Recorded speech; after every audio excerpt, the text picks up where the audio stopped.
ആത്മീക വളർച്ചയെക്കുറിച്ച് ബൈബിളിൽ പറഞ്ഞിരിക്കുന്ന വചനങ്ങൾ. 1. എന്നാൽ ഞാൻ നടക്കുന്ന വഴി അവൻ അറിയുന്നു, എന്നെ ശോധന കഴിച്ചാൽ ഞാൻ പൊന്നുപോലെ പുറത്തു വരും. ഇയ്യോബ് 23-10 2. അപ്പൻ ഇഷ്ടപുത്രനോട് ചെയ്യുന്നത് പോലെ യഹോവ താൻ സ്നേഹിക്കുന്നവനെ ശിക്ഷിക്കുന്നു. സദൃശവാക്യങ്ങൾ 3-12 3. കുശവൻ കളിമണ്ണ് കൊണ്ട് ഉണ്ടാക്കിയ പാത്രം അവൻ്റെ കയ്യിൽ ചീത്തയായിപ്പോയി. എന്നാൽ കുശവൻ അതിനെ തനിക്ക് തോന്നിയതുപോലെ മറ്റൊരു പാത്രമാക്കി തീർത്തു.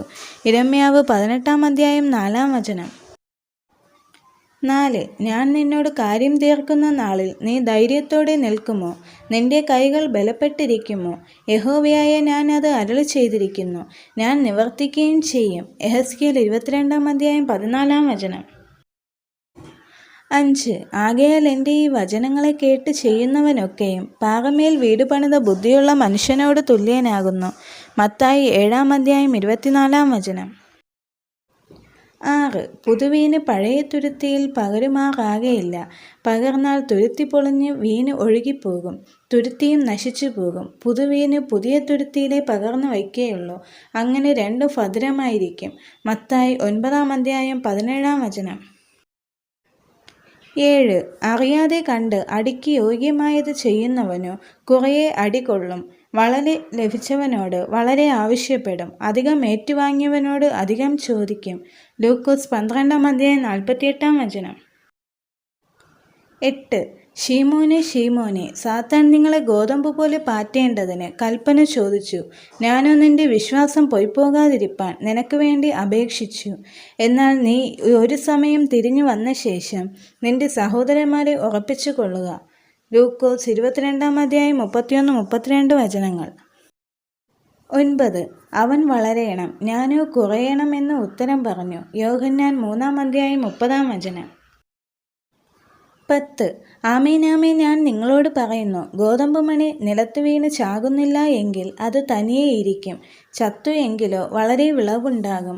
യോഹന്നാൻ 12-24 11. എന്നിൽ കായ്ക്കാത്ത കൊമ്പൊക്കെയും അവൻ നീക്കിക്കളയുന്നു, കായ്ക്കുന്നതൊക്കെയും അധിക ഫലം കായ്ക്കേണ്ടതിന് ചെത്തി വെടിപ്പാക്കുന്നു. യോഹന്നാൻ 15-2 12. എന്നിൽ വസിപ്പിൻ, ഞാൻ നിങ്ങളിലും വസിക്കും. കൊമ്പിന് മുന്തിരിവള്ളിയിൽ വസിച്ചിട്ടല്ലാതെ സ്വയമായി കായ്പാൻ കഴിയാത്തതുപോലെ എന്നിൽ വസിച്ചിട്ടല്ലാതെ നിങ്ങൾക്ക് കഴിയുകയില്ല. യോഹന്നാൻ 15-4 13. നിങ്ങളുടെ അവയവങ്ങളെ അനീതിയുടെ ആയുധങ്ങളായി പാപത്തിന് സമർപ്പിക്കുകയും അരുത്. നിങ്ങളെ തന്നെ മരിച്ചിട്ട് ജീവിക്കുന്നവരായും നിങ്ങളുടെ അവയവങ്ങളെ നീതിയുടെ ആയുധങ്ങളായും ദൈവത്തിന് സമർപ്പിച്ചു കൊള്ളുവിൻ. റോമർ 6-13 14. സഹോദരന്മാരെ, ഞാൻ ദൈവത്തിൻ്റെ മനസ്സലിവ് ഓർപ്പിച്ച് നിങ്ങളെ പ്രബോധിപ്പിക്കുന്നത്, നിങ്ങൾ ബുദ്ധിയുള്ള ആരാധനയായി നിങ്ങളുടെ ശരീരങ്ങളെ ജീവനും വിശുദ്ധിയും ദൈവത്തിന് പ്രസാദവുമുള്ള യാഗമായി സമർപ്പിപ്പിൻ. ഈ ലോകത്തിന് അനുരൂപരാകാതെ നന്മയും പ്രസാദവും പൂർണ്ണതയുമുള്ള ദൈവഹിതം ഇന്നതെന്ന് തിരിച്ചറിയേണ്ടതിന് മനസ്സ് പുതുക്കി രൂപാന്തരപ്പെടുവിൻ. റോമർ 12-1-2 15. അതുകൊണ്ട് ഞങ്ങൾ അധൈര്യപ്പെടാതെ, ഞങ്ങളുടെ പുറമെയുള്ള മനുഷ്യന് ക്ഷയിച്ചു പോകുന്നു എങ്കിലും ഞങ്ങളുടെ അകമേയുള്ളവൻ നാൾക്കുനാൾ പുതുക്കം പ്രാപിക്കുന്നു.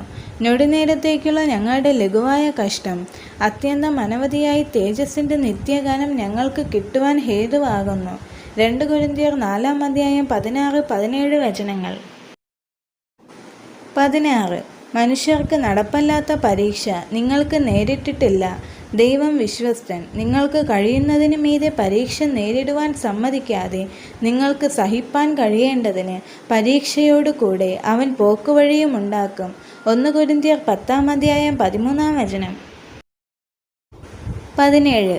ഞങ്ങൾ ജഡത്തിൽ സഞ്ചരിക്കുന്നവരെങ്കിലും ജഡപ്രകാരം പോരാടുന്നില്ല. ഞങ്ങളുടെ പോരിൻ്റെ ആയുധങ്ങളോ ജഡീകങ്ങളല്ല, കോട്ടകളെ ഇടിപ്പാൻ ദൈവസന്നിധിയിൽ ശക്തിയുള്ളവ തന്നെ. 2 കൊരിന്ത്യർ 10-3-4 18. അവൻ എന്നോട്, എൻ്റെ കൃപ നിനക്ക് മതി, എൻ്റെ ശക്തി ബലഹീനതയിൽ തികഞ്ഞു വരുന്നു എന്ന് പറഞ്ഞു.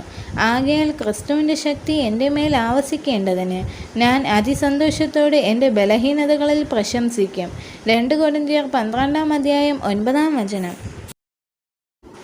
19. ഞാൻ നിങ്ങളെ ഓർക്കുമ്പോഴൊക്കെയും എൻ്റെ ദൈവത്തിന് സ്തോത്രം ചെയ്യുന്നു. ഫിലിപ്പിയർ 1:6.